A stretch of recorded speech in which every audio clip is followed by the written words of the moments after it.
A direita bolsonarista foi derrotada nessa campanha eleitoral, embora com vitórias pontuais, como aconteceu com aquele deputado radical Abílio Brunini, que foi eleito prefeito em Cuiabá, muito porque enfrentou um adversário do PT, Cuiabá, Mato Grosso, terra do agronegócio. Talvez se o adversário fosse outro, ele não tivesse vencido. Mas os radicais venceram em poucos endereços. Os ex-ministros do Bolsonaro perderam todos eles. Todos eles perderam a eleição, né? Venceu a direita tida como mais programática, mais próxima do centro.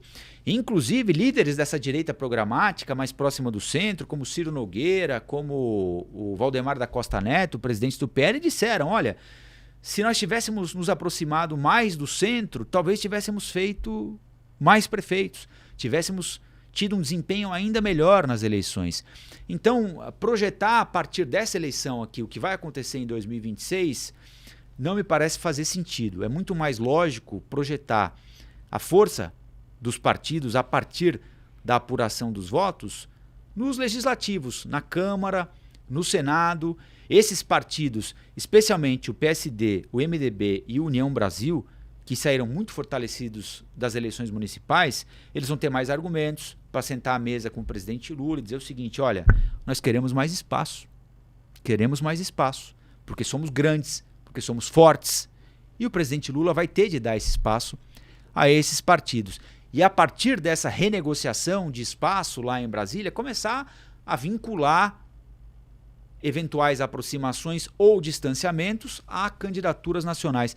Mas é muito, muito, muito cedo para prever o que vai acontecer lá em 2026 a partir do resultado de agora. Eu arrisco dizer que o resultado de agora quer dizer muito pouco ou quase nada se a gente for falar em 2026. O PT foi muito mal, mas o Lula se elegeu presidente da República 3 vezes. Elegeu a Dilma Rousseff 2 vezes. Se ele for, o Lula está descolado da esquerda.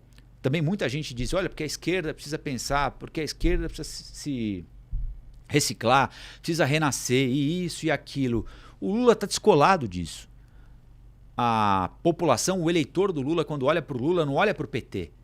Diferente de olhar para o Haddad. Quando olha para o Haddad, olha para o PT. Quando olha para qualquer outro integrante do PT, olha para o integrante e olha para o Partido dos Trabalhadores também. Vai ver qual é o número. E aí bate a rejeição para muita gente. Quando é o Lula, é como se as coisas estivessem descoladas, embora ele seja a grande figura do Partido dos Trabalhadores. O que nos permite concluir que a direita existe sem o bolsonarismo. Aliás, ela voa mais leve sem o bolsonarismo. E há outras inúmeras figuras do centro e da centro-direita que podem ocupar esse espaço deixado pelo Bolsonaro. Embora, claro, ele tenha uma personalidade única, tenha um ativo político muito específico. A esquerda não voa sem o Lula. Ela não decola sem o Lula. O Lula decola sem a esquerda. O Lula decola sem o PT. O PT não decola sem o Lula. E a esquerda não existe sem o PT. O PT continua sendo, com um bom desempenho do PSB também, um partido de centro-esquerda, mas o PT continua sendo a agremiação que monopoliza atenções e paixões de eleitores que têm a intenção de votar nesse segmento político. Então, projetar 2026, dizer que vai ser assim, vai ser assado, etc. Até porque cada eleição tem sua especificidade, né? Em São Paulo, por exemplo, o Ricardo Nunes não faz uma boa gestão. Essa não é uma avaliação minha. Essa é a avaliação do Datafolha recente, né? A gestão dele não era uma gestão avaliada como boa pela população de São Paulo. A gestão do Ricardo Nunes não tem uma marca. Não sei se tem de ter uma marca, mas não tem uma marca, né? Era um prefeito desconhecido, embora isso não seja um impeditivo para ninguém se eleger. O Kassab era desconhecido, o Dória era desconhecido, o Haddad era desconhecido, né? Mas eu arrisco dizer que um adversário com uma rejeição menor teria feito um estrago na vida do Ricardo Nunes. Quem? Bom, aí não cabe a mim decidir. Mas tinha a Tabata Amaral, por exemplo. A Tabata Amaral, que se tivesse se viabilizado como a candidata desse segmento da centro-esquerda, desse polo da centro-esquerda, talvez, e tivesse conseguido se viabilizar para o segundo turno, talvez ela tivesse menos resistência do eleitor ou da eleitora, que foram votar no Ricardo Nunes porque é o que tinha, né? Não queriam que o Boulos ganhasse a eleição. E aí, me parece, há um erro. a escolha do Boulos. É claro que a escolha do Boulos estava vinculada a um acordo feito em 2022 para que ele abandonasse uma candidatura ao governo de São Paulo em nome do Haddad e tivesse garantido o apoio do PT para a eleição deste ano aqui. O desempenho do Boulos está longe de ser ruim se a gente tomar como medida o desempenho de candidatos desse polo em outras eleições, em São Paulo, né? Ele teve um desempenho melhor do que qualquer candidato da esquerda desde 2012, quando o Haddad se elegeu. Porque em 2016 o Haddad perde no primeiro turno com 16%. Depois, em 2020, é o Gilmar Tato, pífio desempenho, teve 8%, se eu não estiver enganado, dos votos. Então, o desempenho foi bom, ele teve 40% dos votos no segundo turno. Agora, com muito dinheiro, com muito tempo de televisão, com muito apoio político, aí a gente pode discutir. Bom, antes da escolha já sabiam que ele tinha uma rejeição impeditiva. Um candidato com 50, 55, 60% de rejeição, ele não vai ser eleito para nada. A chance de ser, ele pode até ir ao segundo turno, mas quando chegar ao segundo turno ele perde a eleição. Isso quer dizer que vai ser assim para sempre? Não. O Lula tinha, sem comparações aqui, pelo amor de Deus, hein, entre Lula e Boulos, mas o Lula era muito rejeitado também, né? O Lula perdeu 89, o Lula perde 94, o Lula perde 98, o Lula já tinha perdido uma eleição para governador de São Paulo. Então, eram 4 eleições majoritárias até o Lula ganhar a primeira, né?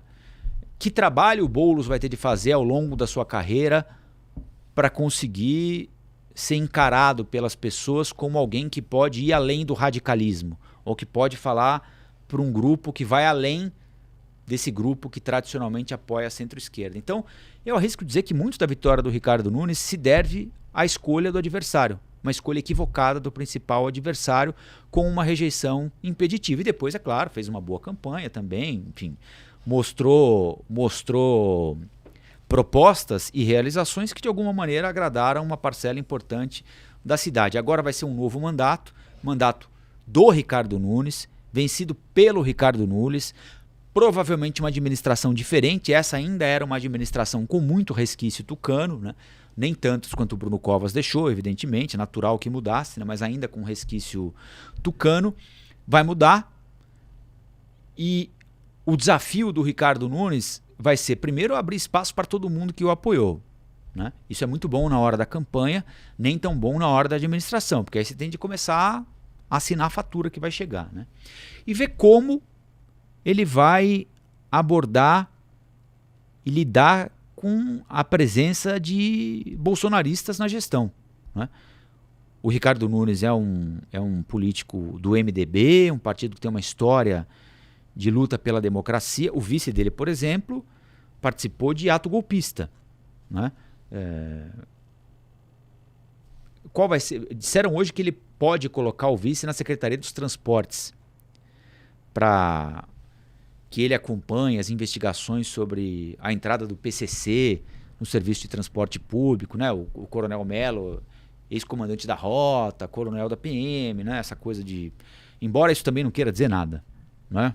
Enfim, você pode ter um padre mais honesto, ou mais rígido, mais duro do que um policial, né? Não é porque alguém é policial que é, enfim, é uma premissa que me parece equivocada, mas pelo menos passa essa imagem, né? Agora a Rota está no gabinete do secretário de transportes, hein? Agora não tem jogo pro PCC. Bom, se não tivesse jogo pro PCC, né? A gente não tinha de andar de carro blindado, não tinha de esconder o celular na rua, não tinha chacina, não tinha assassinato, enfim, mas aí é uma outra história, né? Mas como é que o prefeito de São Paulo vai lidar com a presença do bolsonarismo na administração, né? Sai o tucano e entra o Bolsonaro. É uma mudança interessante na concepção da gestão do prefeito de São Paulo, Ricardo Nunes, que ontem tocou ligeiramente no nome do Bolsonaro. Bolsonaro não acolheu e não abraçou o Ricardo Nunes em nenhum momento, né? Eu não sei nem se não foi melhor assim para o Ricardo Nunes, né? Afinal de contas, o Bolsonaro tem uma rejeição importante em São Paulo. Mas o Bolsonaro foi citado de passagem pelo Ricardo Nunes ontem, que fez questão de ressaltar que o Tarcísio era o grande nome, o grande líder da campanha dele, né? Enfim, vamos aguardar para ver que Ricardo Nunes é esse que sai das urnas e que gestão ele vai entregar para a cidade de São Paulo. Olá, aqui é o Rafael Colombo. Gostou do que acabou de assistir? Se inscreva no canal Cortes do Flow News para os melhores momentos. Quer acompanhar os nossos programas na íntegra? Então se inscreva no nosso canal oficial, Flow News.